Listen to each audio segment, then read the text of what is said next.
Alléluia, bien-aimés. Soyez bénis dans le nom du Seigneur Jésus-Christ de Nazareth. Ce matin encore, Dieu nous a accordé la grâce de pouvoir partager sa parole.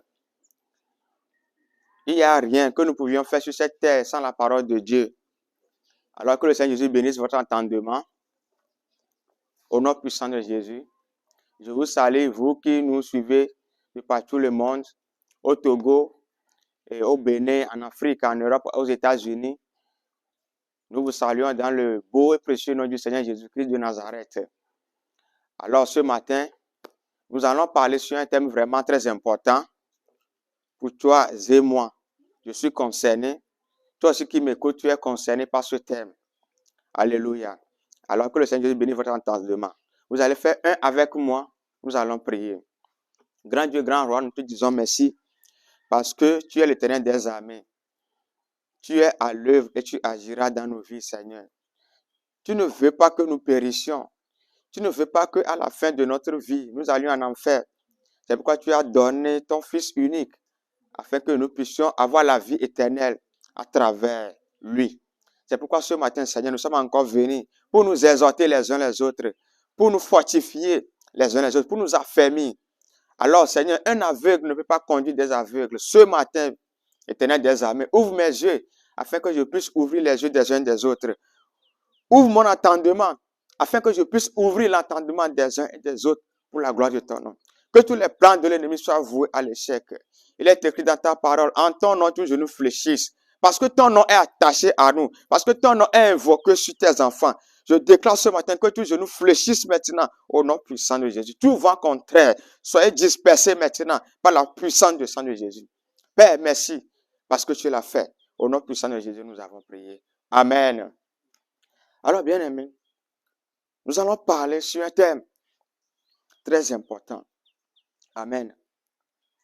Où iras-tu après ta mort? Où iras-tu après ta mort? Toi qui m'écoutes en ce moment, partout où tu te trouves, où iras-tu après ta mort? Amen. Nous savons que dans la vie, il y a un temps pour toutes choses sur cette terre. Il y a un temps pour rire. Il y a un temps pour pleurer. Un temps pour embrasser, mais un temps pour s'éloigner des embrassements. Il y a un temps pour naître et un temps pour mourir. Alléluia. Peu importe qui tu es pauvre, tu es un avocat, tu es un président, tu es un riche, tu es un enfant, tu es un adulte. Peu importe ton titre, un jour tu vas mourir. Alléluia. Un jour, tu vas quitter cette terre. C'est pourquoi Job a dit, dans Job 1, verset 21, je suis sorti nu du sein de ma mère, et nu je retournerai. Mais une question se pose. Après ta mort, où iras-tu? Alléluia.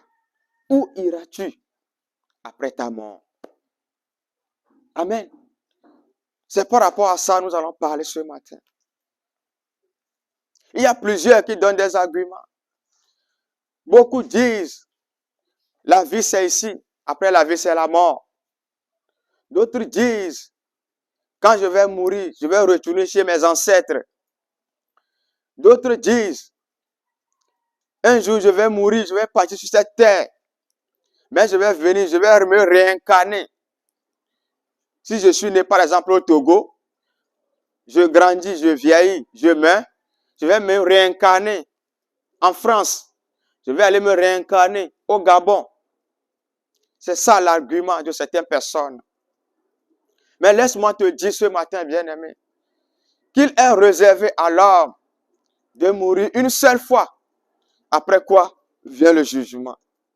Alors, en tant qu'un enfant de Dieu, nous devons savoir, nous devons être conscients qu'il y a un jugement terrible qui nous attend à la fin de notre vie. Après notre mort, il y a un endroit où nous allons atterrir. Tu iras où? Amen. Nous allons lire rapidement quelque chose dans la Bible, dans la parole de Dieu. Luc 16, le verset 19 à 24. Nous allons voir un exemple des endroits où l'homme peut atterrir après sa mort.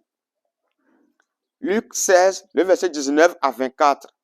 Je lis la parole de Dieu au nom puissant de Jésus. Il y avait un homme riche qui était vêtu de pourpre et de fer lin et qui chaque jour menait joyeuse et brillante vie. Un pauvre nommé Lazare était couché à sa porte, couvert d'ulcères et désireux de se rassasier des miettes qui tombaient de la table du riche, et même les chiens venaient encore lécher ses ulcères. Le pauvre mourut et il fut porté par les anges dans le sein d'Abraham. Le riche mourut aussi et il fut enseveli. Dans le séjour des morts, il leva les yeux et tandis qu'il était en proie au tourment, il vit de loin Abraham et Lazare dans son sein. Il s'écria, Père Abraham, aie pitié de moi et envoie Lazare pour qu'il trempe le bout de son doigt dans l'eau et me rafraîchisse la langue, car je souffre cruellement dans cette flamme. Amen. Bien-aimés, ces passages que nous venons de lire nous montrent clairement qu'après la mort, il y a un endroit où l'homme va atterrir. Après la mort, il y a un endroit où j'irai. Il y a un endroit où tu iras après ta mort. La Bible dit, le riche avait vécu sa vie sur la terre, dans l'abondance, dans la richesse. Mais après, quand il était mort, il est parti dans un lieu de tourment. Le riche a bien précisé, car je souffre cruellement dans cette flamme. Ça prouve que le riche est parti en enfer. Le riche, après sa mort, est allé en enfer. Et le pauvre Lazare est allé dans le sein d'Abraham, c'est-à-dire auprès de Dieu, au ciel. Alléluia. Alors, toi qui m'écoutes, où iras-tu après ta mort? La Bible dit, le riche est allé en enfer, le pauvre Lazare est allé au ciel. Mais laisse-moi te dire qu'aujourd'hui, dans nos jours, ce n'est pas affaire d'un pauvre, ce n'est pas affaire d'un riche. Ce n'est pas affaire que c'est parce qu'il était riche ou c'est parce qu'il était pauvre. Le pauvre peut aller en enfer, le riche peut aller en enfer, le pauvre aussi peut aller au ciel, le riche aussi peut aller au ciel. Toi qui m'écoutes, où iras-tu après ta mort? Alléluia.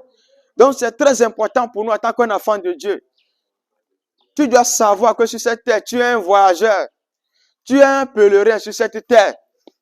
Et un jour, tu vas quitter cette terre. Ces versets nous montrent clairement qu'après la mort, il y a un endroit où l'homme doit atterrir. Il y a une vie, bien aimé, après cette vie.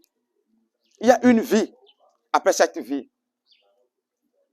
Soit tu vas dans un lieu de repos éternel, c'est-à-dire le ciel, le paradis, soit tu vas en enfer. C'est comme un chant qui dit, les anges par milliers parcourent le ciel, ils sont vêtus en habits blancs. Et toi, mon frère, pose-toi la question, est-ce que tu pourras aller aussi? Les anges par milliers parcourent le ciel, ils sont vêtus en habits blancs. Et toi, ma sœur, pose-toi la question, est-ce que tu pourras aller au ciel? Nous prenons chemin pour aller au ciel. Est-ce que tu pourras aller au ciel? Nous prenons chemin pour aller au ciel. Est-ce que tu pourras aller au ciel? Les anges par milliers parcourent le ciel. Ils sont vêtus en habits blancs. Et toi, mon frère, pose-toi la question, est-ce que tu pourras aller au ciel?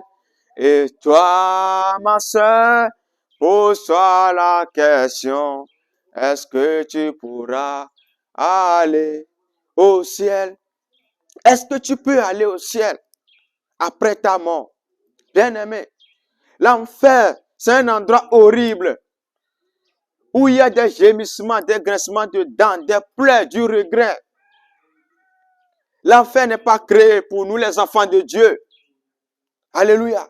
L'enfer n'est pas créé pour les enfants de Dieu. Amen. Donc, nous devons tout faire dans notre vie, s'accrocher au Seigneur Jésus pour pouvoir un jour, à la fin de notre vie, aller régner avec le Seigneur Jésus au siècle des siècles. D'autres disent que l'enfer n'existe pas, que c'est un mythe, que Dieu est un Dieu compatissant, un Dieu miséricordieux. Dieu est amour. Il ne peut pas envoyer l'homme en enfer. Bien-aimé, où était la miséricorde de Dieu au temps de Sodome et de Gomorrhe?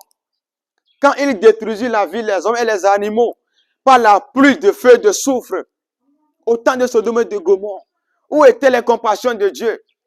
Où était la miséricorde de Dieu? Où était l'amour de Dieu que nous crions tant, que Dieu est amour? Il ne peut pas jeter l'homme en enfer. Où étaient ces compassions immenses au temps de Noé, quand les hommes périssent dans le déluge? Bien-aimé, Dieu est amour, mais il n'aime pas le péché. Seul le péché nous éloigne de Dieu. Alléluia. Si au temps de Sodome et Gomorrhe, Dieu a détruit les hommes, Dieu a détruit les animaux, Dieu a détruit toute une nation. Au temps de Noé, toute la terre était anéantie. Et il déclare également que dans les derniers jours, il y a un jour de jugement qui arrive. Les hommes iront en enfer et d'autres qui ont servi Dieu dans la crainte, dans la sainteté, dans la sanctification, ils vont aller au ciel, au paradis. Pourquoi nous allons dire que c'est du mensonge? Pourquoi nous allons s'amuser avec notre éternité, bien-aimés? C'est très important. C'est le moment pour toi et moi de rentrer en nous-mêmes, de sonder notre vie, de savoir ce qu'il faut faire. Parce que la fin de notre jour n'est pas en notre pouvoir. Nous pouvons mourir à tout moment, bien-aimés. On peut quitter cette terre à tout moment. Là où nous sommes en train de parler, les gens meurent. Quand nous allons en Chine, aux États-Unis, en Amérique, partout où nous allons, dans 24 heures. Regardons combien de personnes ferment la bouche, coupent le souffle dans 24 heures. Est-ce que eux tous, ils vont au ciel? Pose-toi cette question. Alléluia. D'autres diront, qu'allons-nous faire alors pour pouvoir échapper au jugement de Dieu, pour pouvoir échapper à l'enfer? Bien-aimé, donne ta vie au Seigneur Jésus-Christ comme ton sauveur, comme ton Seigneur personnel. Cherche la sanctification. Cherche le dépouillement. Quittons la vie de péché. Fuyons le monde. Ne nous conformions pas à ce monde présent, bien-aimé. C'est le moment de nous s'accrocher plus à Dieu. La Bible dit, soyez sobres, irréprochables, sans tache, irrépréhensibles, sans ride, pour hériter le royaume de Dieu. Le temps est court. Le Seigneur est très très proche. Bientôt la trompette va sonner. Sois vigilant. Tu peux mourir à tout moment. Dieu peut te réclamer ton souffle à chaque seconde. Que lui diras-tu? Où iras-tu? Bien-aimé, c'est le temps de préparation. Le retour du Seigneur, c'est pour bientôt. Alléluia. Rentrons en nous-mêmes. Accrochons-nous à Dieu. Fuyons le monde. Fuyons ce siècle présent. Fuyons les ornements. Les ornements. Les choses que nous prenons pour nous orner, pour nous embellir. Fuyons ces choses et accrochons-nous plus à Dieu. Alléluia. Fuyons le péché.